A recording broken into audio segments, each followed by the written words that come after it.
আসসালামু আলাইকুম ওয়া রহমাতুল্লাহি ওয়া বারাকাতুহু। প্রিয় দর্শক, এই ভিডিওটি শুধুমাত্র শিক্ষামূলক উদ্দেশ্যে তৈরি করা হয়েছে। অনুগ্রহ করে সম্পূর্ণ ভিডিওটি মনোযোগ দিয়ে দেখুন এবং আমাদের channel Mohammad Hossain TV subscribe করতে ভুলবেন না। চলুন শুরু করি। আপনি কি জানেন কিয়ামতের দিনে এমন কিছু মানুষ থাকবে যারা কোনো রকম হিসাব নিকাশ ছাড়াই সরাসরি জান্নাতে প্রবেশ করবে? হ্যাঁ, ইসলাম আমাদের সে আশার বাণী শোনায়। চলুন আজ জেনে নি কোন আমল করলে একজন মুমিন হিসাব ছাড়াই জান্নাতে যেতে পারে। প্রথম পয়েন্ট, তাওহীদ ও আল্লাহর উপর পূর্ণ ভরসা। মুহাম্মদ সাল্লাল্লাহু আলাইহি ওয়াসাল্লাম বলেছেন, আমার উম্মতের মধ্যে ৭০,০০০ ব্যক্তি এমন থাকবে যারা হিসাব নিকাশ ছাড়াই জান্নাতে প্রবেশ করবে। তারা হচ্ছে সেই সব মানুষ যারা ঝাড়ফুঁক করে না, কুলক্ষণে বিশ্বাস করে না, শরীয়ত বিরোধী চিকিৎসা গ্রহণ করে না এবং একমাত্র তাদের রব্বের উপরই ভরসা করে। সহিহ মুসলিম হাদিস নম্বর ২২০। আল্লাহর উপর পরিপূর্ণ তাওয়াক্কুল, ইহকালে শান্তি, পরকালে পুরস্কার। দ্বিতীয় পয়েন্ট, হিংসামুক্ত ও পরিশুদ্ধ হৃদয়। মুহাম্মদ সাল্লাল্লাহু আলাইহি ওয়াসাল্লাম একদিন সাহাবীদের বললেন, এই ব্যক্তি জান্নাতি। এক সাহাবী কৌতূহলী হয়ে তার সঙ্গে ৩ রাত কাটালেন। দেখলেন তিনি অতিরিক্ত নফল নামাজ বা রোজা করেন না। তবে তিনি বললেন, আমি রাতে ঘুমাতে যাওয়ার আগে কারো প্রতি হিংসা, বিদ্বেষ বা কষ্ট রাখি না। আমি সবাইকে ক্ষমা করে দিই।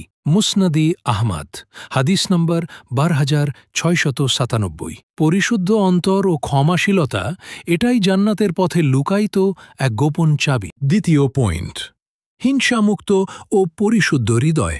মুহাম্মদ সাল্লাল্লাহু আলাইহি ওয়াসাল্লাম একদিন সাহাবীদের বললেন, এই ব্যক্তি জান্নাতি। এক সাহাবী কৌতূহলী হয়ে তার সঙ্গে ৩ রাত কাটালেন।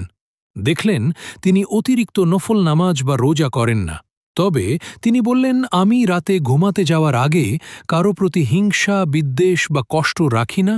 আমি সবাইকে ক্ষমা করে দিই। মুসনাদি আহমদ হাদিস নম্বর ১২,৬৯৭।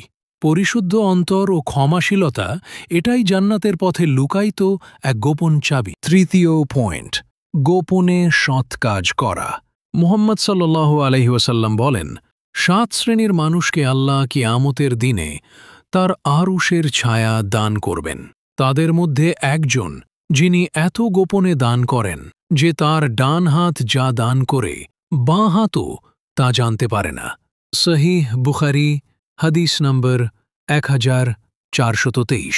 গোপনে নেক কাজ, এটি এমন আমল যা শুধু আল্লাহর জন্য হয়। চতুর্থ পয়েন্ট, নিয়মিত ইস্তিগফার ও তাওবা করা। আল্লাহ তাআলা বলেন, নিশ্চয়ই আল্লাহ তাওবা গ্রহণকারী এবং পবিত্রতা ভালোবাসেন। সূরা আল বাকারা আয়াত নম্বর ২২২।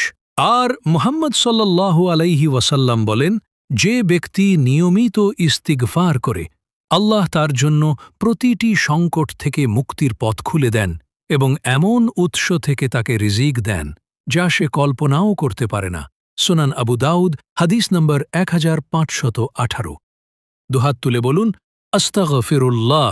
এটি হতে পারে আপনার পরিত্রাণের প্রথম ধাপ। পঞ্চম পয়েন্ট, প্রকৃত তাওয়াক্কুল রাখা। মুহাম্মদ সাল্লাল্লাহু আলাইহি ওয়াসাল্লাম বলেন, যদি তোমরা আল্লাহর উপর সত্যিকার অর্থে তাওয়াক্কুল করতে, তাহলে তিনি তোমাদেরকে পাখিদের মতো রিজিক দিতেন, যারা সকালে খালি পেটে বের হয় আর সন্ধ্যায় ফিরে আসে ভরা পেটে। মুসনেদে আহমদ হাদিস নম্বর ২০৫। প্রকৃত তাওয়াক্কুল মানে চেষ্টা করা, তারপর ফলাফল আল্লাহর উপর ছেড়ে দেওয়া। হিসাব ছাড়াই জান্নাতে যেতে চাইলে আমাদের জীবনে থাকতে হবে একমাত্র আল্লাহর উপর ভরসা, হিংসা ও বিদ্বেষমুক্ত হৃদয়, গোপনে সদকা ও সৎ কাজ, নিয়মিত ইস্তিগফার ও তাওবা, সর্বদা তাওহীদের উপর অটল বিশ্বাস। হে আল্লাহ, আমাদের অন্তরকে পরিশুদ্ধ করো, আমাদের আমলকে কবুল করো এবং আমাদেরকে হিসাব ছাড়াই জান্নাতে প্রবেশের তৌফিক দান করো। আমিন। ভিডিওটি ভালো লাগলে অন্যদের সাথেও শেয়ার করুন। একটি ভালো কাজ হতে পারে আপনার জান্নাতের কারণ। লিখেছেন ও প্রস্তুত করেছেন মোহাম্মদ হোসেন। সম্পূর্ণ ভিডিওটি ব্যবহারের জন্য উন্মুক্ত দাওয়াহার নিয়তে। শর্ত হল কোনো কাটছাট বাদে ব্যবহার করতে পারবেন। আসসালামু আলাইকুম রহমতুল্লাহ বরকাতু। এটা একটি ইসলামিক চ্যানেল। এখানে নিত্য নতুন ভিডিও পাবেন। ইসলামিক ভিডিও পাওয়ার জন্য চ্যানেলটি সাবস্ক্রাইব করুন এবং পাশে থাকা বেল আইকনটি বাজিয়ে দিন। ধন্যবাদ আপনাকে উৎসাহিত করার জন্য।